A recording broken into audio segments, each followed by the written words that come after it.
kamar haka.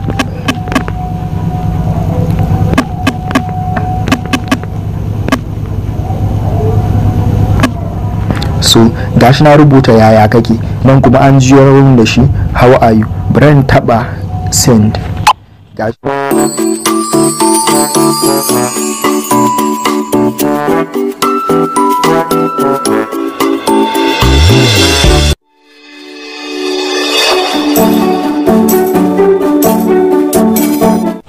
kafin mu fara, ku daure ku danna alamar subscribe sannan ku danna ƙararrawa. Mun gode. Assalamu alaikum wa rahmatullahi wa barakatuh. Barkamu da daidai wannan lokacin. Kamar yadda channel din nan mai albarka ta saba kawo muku abubuwan nishadantarwa da ilmantarwa, a yau ma mun zo muku da wani sabon application wanda zai baka damar da zaka iya chatting da kowane irin yare. Ma'ana zaka iya yin chatting da mutumin da yake jin Inyamuranci, Yarabanci, Indiyanci, Larabci, Turanci da dai sauran yarurruka da ka sani. Domin ganin yadda ake yin haka, abin da za mu fara yi shine za ka shiga cikin Play Store kamar yadda nake shiga haka. Ga wani guri na ansa search for apps and games, sai ka shiga, sai ka rubuta Gboard a gurin, sai ka taba search. So wannan shine application din Gboard, saboda mun yi downloading ɗinsa shi yasa wajen shi ko ya bada alama open din nan. Idan baka yi downloading ɗinsa ba sai ka yi. Bara mu buɗe shi, sai ka shiga open. Bayan ka gama downloading ɗinsa kenan, zai kawo ma nan gurin, sai ka taɓa wannan select input method din nan, sai ka taɓa wannan Gboard. Bayan ka gama sai ka taɓa wannan bin ɗin. Kana taɓawa shi kenan ka gama da shi. Za ka iya dawowa, sai ka shiga duk chat ɗin da kake so. Za ka iya shiga Facebook, WhatsApp da dai sauran kowane irin chat kake so ka shiga. Bara mu shiga WhatsApp. Bari kamar in shiga wannan group ne. So sai ka taba gurin da kake rubutu kamar yadda kake yi ka saba. Ga wani guri nan, idan ka lura kafin ka downloading ɗinsa babu wannan abubuwan ka ba gaskiya ba. So akwai wasu madannai, wasu 'yan ɗigo-ɗigo guda 3, sai ka taba su kamar haka. Understood. Akwai wani guri an rubuta translate, sai ka jawo shi zuwa sama.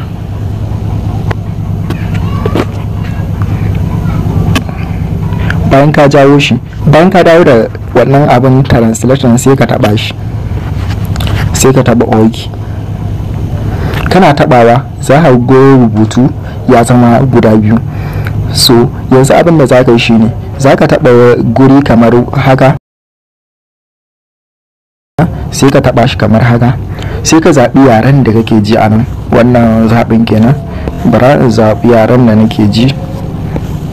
Za ka iya zaɓen duk wani yare da kake ji. So kamar haka, bari in zaɓi Hausa.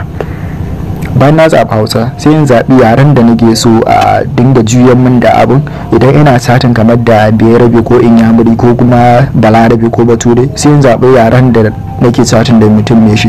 So tun da bara in zaɓi English haka, shine yaren da za a dinga canja mishi. Bari in rubuta kamar haka.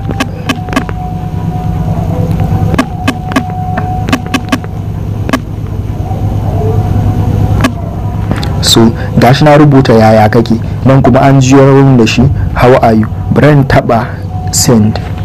Gashi nan an rubuta abinda na rubuta kenan how are you. Na rubuta shi da yaren Hausa amma an jiyo min da shi zuwa yaren Turanci, sannan kuma na tura mai a matsayin yaren Turanci misali, sai kuma ya kara dawo min da amsa da Turanci. Yanda za a yi ne kuma an ga iya abin nan din, sai in kwafi abin nan din, ga fassarar abin da yake nufi, sai in kwafe shi.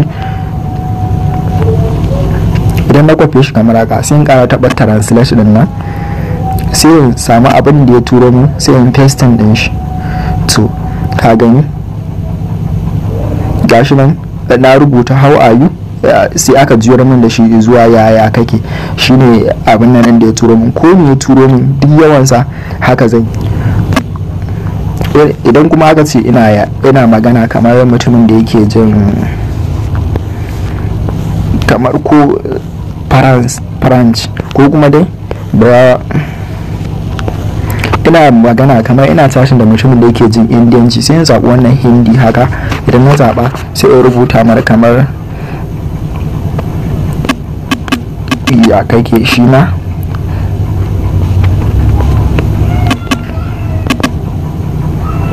ya kake haka, ko kuma in sa yaya kake, kamar haka na rubuta mai yaya kake sai na tura. Shi ma gashi na rubuta mai. Komi yawan rubutu zaka iya rubutawa sannan ana fassara ba. Idan ya kasance wannan a misali a cikin shine damun da reply, sai in kwafa wannan yaren Indiyanci ne, sai in kwafe shi haka. Idan na kwafa sai in taba da translate din na again, sai in canja nan zuwa yaren Indiyanci Hindi.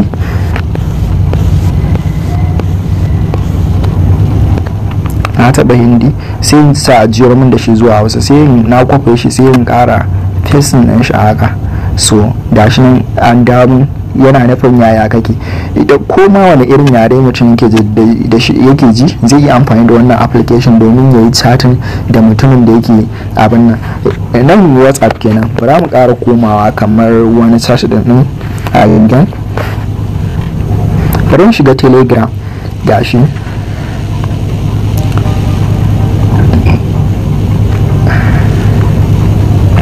bayan na shiga Telegram, Ibrahim duba wani yauwa kamar wannan.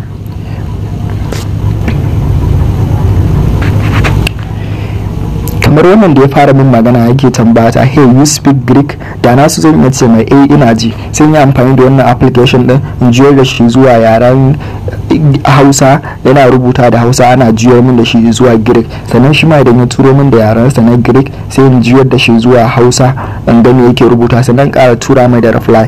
Amma da yake na ga har yayi turanci ce hey you speak Greek, to na san yana jin turanci. To ni ma tunda yana dan jin turanci haka sai na ce mai kawai a'a bana jin yaren Greek, turanci nake ji. Sai ce su to ya tambaye daga ina nake chat, na ga mai Najeriya da dai sauran chat dai gashi nan kamar da yake gani muka chat da shi sosai. To wannan kenan. Bara yanzu an gwada a Telegram, sannan bara mu kara kamar mun gwada a Telegram. To shi wannan abun zai iya yin amfani a komai. Zaka iya amfani da shi a Opera, zaka iya amfani da shi a YouTube, zaka iya amfani da shi a so kar ku manta ku danna alamar subscribe, sannan ku danna alamar kararrawa, sannan idan bidiyon ta burge ka ka danna alamar like, sannan ka share ɗansa zuwa social media. Sannan sai mun ƙara haɗuwa da ku a wani bidiyon nan gaba. Mun gode.